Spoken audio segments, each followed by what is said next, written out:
Hello, જાગૃત આવાજમાં તમારું સ્વાગત છે. મારું નામ છે ચિંતન અખાણી અને આજે આપણે ધોરણ 10ના ગણિતમાં ત્રિકોણમિતિનો પરિચય જે છે એ શીખી રહ્યા છીએ. હે સ્વાધ્યાય 8.2 જે છે આપણે જોઈશું, એના દાખલા જોઈશું અને એના મૂલ્યો જે છે એ શોધવાનો પ્રયત્ન કરશું. ઓકે, આગળના બેટા લેક્ચર જોવાના બાકી હોય તો ડિસ્ક્રિપ્શન બોક્સમાં પ્લેલિસ્ટની લિંક છે, ત્યાંથી તમે લોકો આગળના લેક્ચર જોઈ શકો છો. ઇવન તમારે બેટા ફ્રી ઓફ કોસ્ટ મટીરિયલ જોઈતું હોય તો ડિસ્ક્રિપ્શન બોક્સમાં વેબસાઇટની પણ લિંક છે, અને તમે લોકો ફ્રી ઓફ કોસ્ટ મટીરિયલ જે છે એ પણ તમે લઈ શકો છો. બરાબર છે. હવે તમને આજે ત્રિકોણમિતિના જે બધા ગુણોત્તરો હતા એ ત્રિકોણમિતિના બધા ગુણોત્તરોના મૂલ્યો તમને ખબર હોવા જરૂરી છે. તો તમે અહીંયા લખી નાખો, અહીંયા 0, 0 ડિગ્રી, 30 અંશ, 45 અંશ, 60 અંશ અને 90 અંશ. બરાબર, અહીંયા તમારે ખાલી 60 થીટાનું યાદ રાખવાનું. તમે 60 થીટાનું યાદ રાખશો એટલે બાકી બધા તમને લોકોને યાદ રહેશે. બરાબર, 60 થીટાનું તમને યાદ રાખવાનું કહીશ, બાકી બધા તમને લોકોને યાદ રહી જશે. બરાબર, 60 થીટા ખાલી યાદ રાખવાનું. કયું યાદ રાખવાનું? Sine theta. એકવાર બેટા સાઈન થીટા યાદ રહી ગયું પછી તમારો બેડો પાર. પછી મજો મજો, હે પછી મજો મજો છે. ચલો અહીંયા લખી નાખું છું હું સાઈન થીટા. બરાબર, એના પછી હું લખી નાખું છું કોસ થીટા. બરાબર છે. એના પછી હું લખી નાખું છું કોસેક થીટા. એના પછી હું લખી નાખું છું સેક થીટા. એના પછી હું લખી નાખું છું ટેન થીટા. અને એના પછી હું લખી નાખું છું કોટ થીટા. આ 6 ત્રિકોણમિતિના ગુણોત્તરો છે જે આપણે લોકોએ યાદ રાખવાના છે. એ સિમ્પલ છે, એકદમ પપલું છે, ટેન્શન લેવાની જરૂર નથી.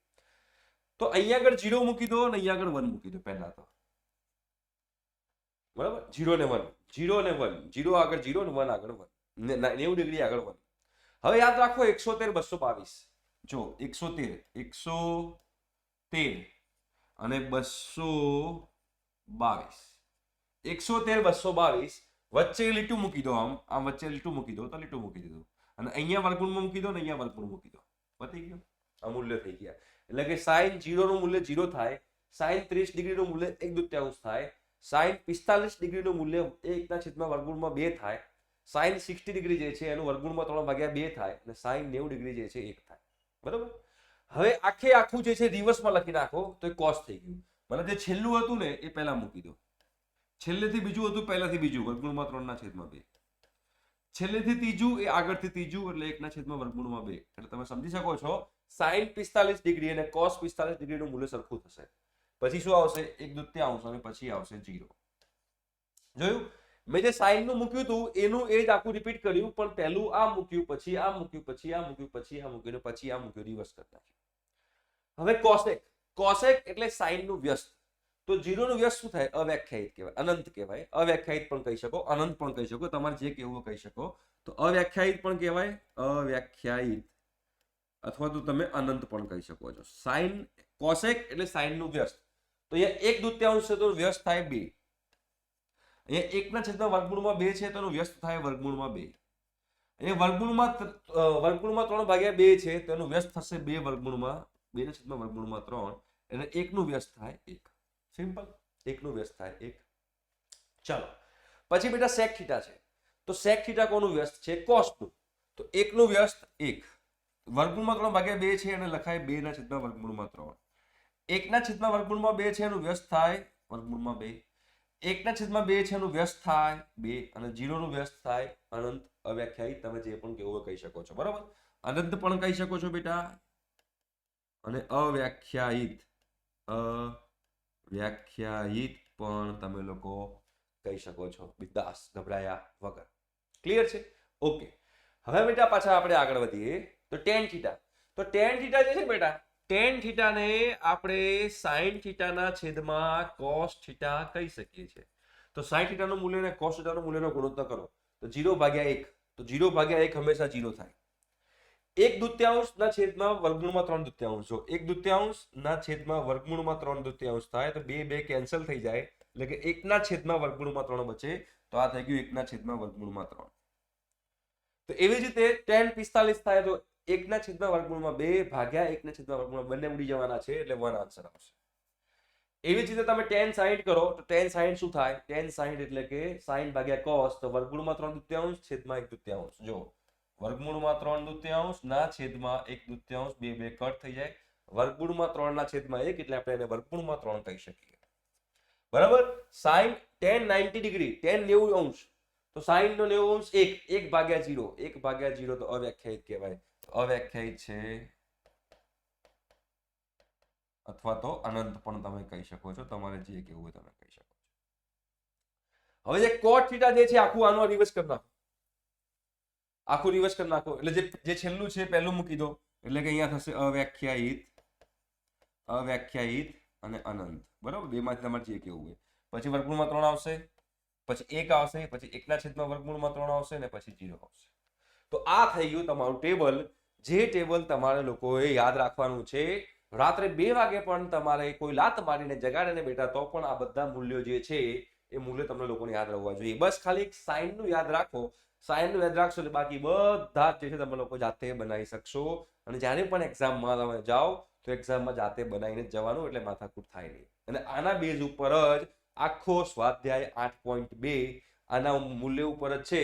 તો સ્વાધ્યાય 8.2 ચાલુ કરીએ. તો પહેલું બેટા શું કહે છે તમે જુઓ, અહીંયા આગળ તમે લોકોને ખ્યાલ આવે તો સાઈન 60 ડિગ્રી છે, સાઈન 60 ડિગ્રી ગુણ્યા કોસ 30 ડિગ્રી વત્તા સાઈન 30 ડિગ્રી તો કોસ 60 ડિગ્રી. બરાબર. તો ચલો સાઈન 60 ડિગ્રી થાય વર્ગમૂળમાં 3/2, બધા મોઢે હોવા જોઈએ. કોસ 30 ડિગ્રી પણ વર્ગમૂળમાં 3/2 થશે. સાઈન 30 થાય 1/2 અને કોસ 60 થાય 1/2. ચલો તો વર્ગમૂળમાં 3 ગુણ્યા વર્ગમૂળમાં 3 3/4 વત્તા 1/4 બરાબર 4/4 એટલે કે 1. આનો આન્સર છે 1. બરાબર. ચલો એના પછી બેટા બીજો દાખલો જુઓ, અને બીજો દાખલો જે તમે સોલ્વ કરવાનો પ્રયત્ન કરો તો બીજા દાખલામાં શું લખેલું છે જુઓ. 2 tan square 45, 2 tan square 45 degree વત્તા cos square 30 ડિગ્રી તો વત્તા cos square 30 degree minus sin square 60 degree તો માઇનસ sin square 60 ડિગ્રી. ચલો તો અહીંયા આગળ 2 tan 45 નો વર્ગ છે, tan 45 નું મૂલ્ય 1 છે, tan 45 નું મૂલ્ય 1 હોય તો અહીંયા મારે 1 નો વર્ગ લખાય. cos 30 નો વર્ગ છે, cos 30 નું મૂલ્ય થાય વર્ગમૂળમાં 3/2 તો વર્ગમૂળમાં 3/2 નો વર્ગ છે માઇનસ sin square 60 છે બેટા. sin square 60 એટલે sin 60 નો વર્ગ, sin 60 એટલે sin 60 ડિગ્રી વર્ગમૂળમાં 3/2 બધા મોઢે હોવા જોઈએ. વર્ગમૂળમાં 3/2 થાય જેનો વર્ગ થાય. હવે આ તો બંને સરખા જ છે, વચ્ચે માઇનસ છે એટલે આ તો બંને ઉડી જવાના છે. 1 નો વર્ગ 1 થાય તો 2 ગુણ્યા 1 તો 2 ગુણ્યા 1 એટલે કે 2 જવાબ આવશે. તો પહેલાનો જવાબ 1 છે, બીજાનો જવાબ 2 છે. સિમ્પલ છે, કશું અઘરું નથી. બસ તમને બધાના મૂલ્યો ખબર હોય એટલે તમે દાખલા જે છે એ બહુ સિમ્પલી રીતે તમે લોકો ગણી શકશો. દાખલાના મૂલ્ય બહુ સિમ્પલ છે, બસ તમને ખાલી મૂલ્યો ખબર હોવા જોઈએ. હા, મૂલ્ય તો ખબર હોવા જોઈએ. પછી હા મૂલ્ય ખબર નથી એવું ના ચાલે. બરોબર. ચલો ત્રીજો દાખલો જુઓ. cos 45 ડિગ્રી છે બેટા. તો અહીંયા બેટા આપણે cos 45 ડિગ્રી લઈ લઈએ, એના છેદમાં sec 30 ડિગ્રી લઈ લઈએ વત્તા cosec 30 ડિગ્રી લઈ લઈએ. બરાબર. cos 45 થાય 1/2 ના છેદમાં sec 30 ડિગ્રી, sec 30 ડિગ્રી શું થશે તો 2/3 2/3 વત્તા અહીંયા થશે 2 cosec 30. જોઈ લઈએ sec 30 ડિગ્રી શું છે. sec 30 ડિગ્રી 2/3 અને cosec 30 ડિગ્રી 2 છે. બરાબર ને. ચલો તો મૂકી દો યાર. ચલો ચલો ચાલો શાબાશ. નીચે વર્ગમૂળમાં 3 લસા લઈએ તો 1/2 તો અહીંયા 2 વત્તા 2/3 ના વર્ગમૂળમાં 3 આવું થાય. બરોબર. સાદુરૂપ આપી તો વર્ગમૂળમાં 3 ઉપર જતું રહે. શું લખાશે તો અહીંયા આગળ વર્ગમૂળમાં 3 છેદનું છેદ અંશમાં જાય, વર્ગમૂળમાં 3 અંશમાં જશે. આ વર્ગમૂળમાં 2 છેદમાં જશે તો વર્ગમૂળમાં 2 છેદમાં જાય તો અહીંયા શું બચ્યું કૌંસમાં 2 વત્તા 2 વર્ગમૂળમાં 3. આ તમારો જવાબ થઈ ગયો. સિમ્પલ દાખલો પતી ગયો. ઓકે. 5મા નંબરનો દાખલો જુઓ. પહેલા 4થા નંબરનો દાખલો જોઈ લઈએ પછી 5મા નંબરનો દાખલો જોઈએ. હા ચલો તો 1 2 3 તો પતી ગયા. હવે 4થા નંબરનો દાખલા તરફ જઈએ છીએ અને એને પણ ઉકેલવાનો પ્રયત્ન કરીએ છીએ. શું લખેલું છે જુઓ. 5 cos સ્ક્વેર 60 ડિગ્રી વત્તા 4 sec square 30 degree minus tan square 45 degree છેદમાં sin સ્ક્વેર 30 ડિગ્રી વત્તા cos સ્ક્વેર 30 ડિગ્રી. આવી રીતે આપણે આપેલું છે જેનો આપણે આન્સર લાવવાનો છે. ચલો તો હવે આપણે એનો આન્સર લાવવાનો હોય તો આપણે અહીંયા આગળ 5 cos 60 નો વર્ગ, cos 60 એટલે કે 1/2 થાય, તો 1/2 નો વર્ગ વત્તા 4 sec 30 નો વર્ગ, sec 30 શું થાય? sec 30 થાય 2 ના છેદમાં વર્ગમૂળમાં 3 થશે. જો sec 30 જે છે, sec 30 2 ના છેદમાં વર્ગમૂળમાં 3 છે, બરાબર, તેનો વર્ગ છે, તો 2 ના છેદમાં વર્ગમૂળમાં 3 નો વર્ગ માઇનસ tan 45 નો વર્ગ, તો tan 45 1 છે, તો અહીંયા લખાય 1 નો વર્ગ, બરાબર. ચલો આગળ, sin સ્ક્વેર 30, sin સ્ક્વેર 30 એટલે કે 1/2 નો વર્ગ વત્તા cos સ્ક્વેર 30 એટલે કે વર્ગમૂળમાં 3/2 નો વર્ગ. ચલો સાદુરૂપ આપીશું આપણે. ધીમે ધીમે હોલે હોલે સાદુરૂપ દેને કા. ચલો 1/2 નો વર્ગ થાય 1/4, તો અહીંયા લખાય ઉપર 5/4. 2 નો વર્ગ 4, ચોગુ ચોગુ 16, તો શું લખાશે 16/3, 16/3 માઇનસ 1. જો 2 નો વર્ગ 4, ચોગુ ચોગુ 16, વર્ગમાં 3 નો વર્ગ 3 થશે. 1/2 નો વર્ગ થાય 1/4 વત્તા અહીંયા થાય વર્ગમૂળમાં 3/2 નો વર્ગ એટલે કે 3/4. ચલો ઉપર 12 લસા લઈ લઈએ, ઉપર 12 લસા લઈએ તો એમાં 3 વડે ગુણવું પડે તો 15 થાય, અહીંયા મારે 4 વડે ગુણવું પડે તો 64 થાય, અને અમારે 12 વડે ગુણવું પડે. નીચે તો 4 લસા છે જ, તો 4/4, તો 4 આ તો ઉડી જવાનું છે. ઉપર જો 15 - 12 3 થાય, 3 + 64 67 થાય, તો ઉપર 67 ને નીચે 12 આટલું વધશે. 67/12 તમારો જવાબ છે. 67/12 ઇઝ યોર આન્સર. બરાબર છે. એના પછી પાંચમો દાખલો જુઓ. હા, સાદુરૂપ આપતા આવડે એટલે તમે લોકો દાખલો જે છે આરામથી સોલ્વ કરી શકો છો. sin 30 ડિગ્રી વત્તા tan 45 ડિગ્રી. ચલો શું કીધું છે? sin 30 ડિગ્રી વત્તા tan 45 degree minus cosec 60 degree ના છેદમાં sec 30 ડિગ્રી.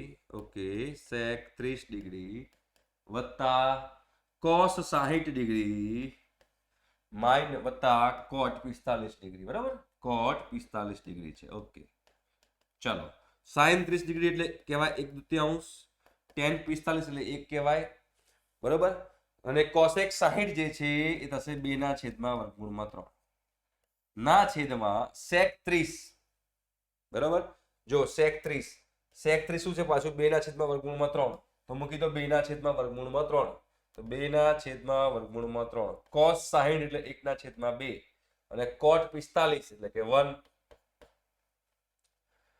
બરાબર છે, ક્લિયર છે, સિમ્પલ છે, એકદમ પાપલું દાખલો છે. તો 1/2 વત્તા 1 શું થાય? 1/2 વત્તા 1 3/2 થાય, તો ઉપર શું લખાય? 3/2 માઇનસ 2 ના છેદમાં વર્ગમૂળમાં 3. ભૂલ થઈ ગઈ. હા, 3/2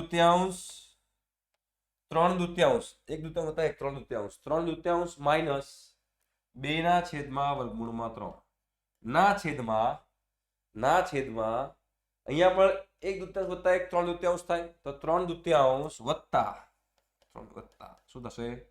3/2 વત્તા 2 ના છેદમાં વર્ગમૂળમાં 3.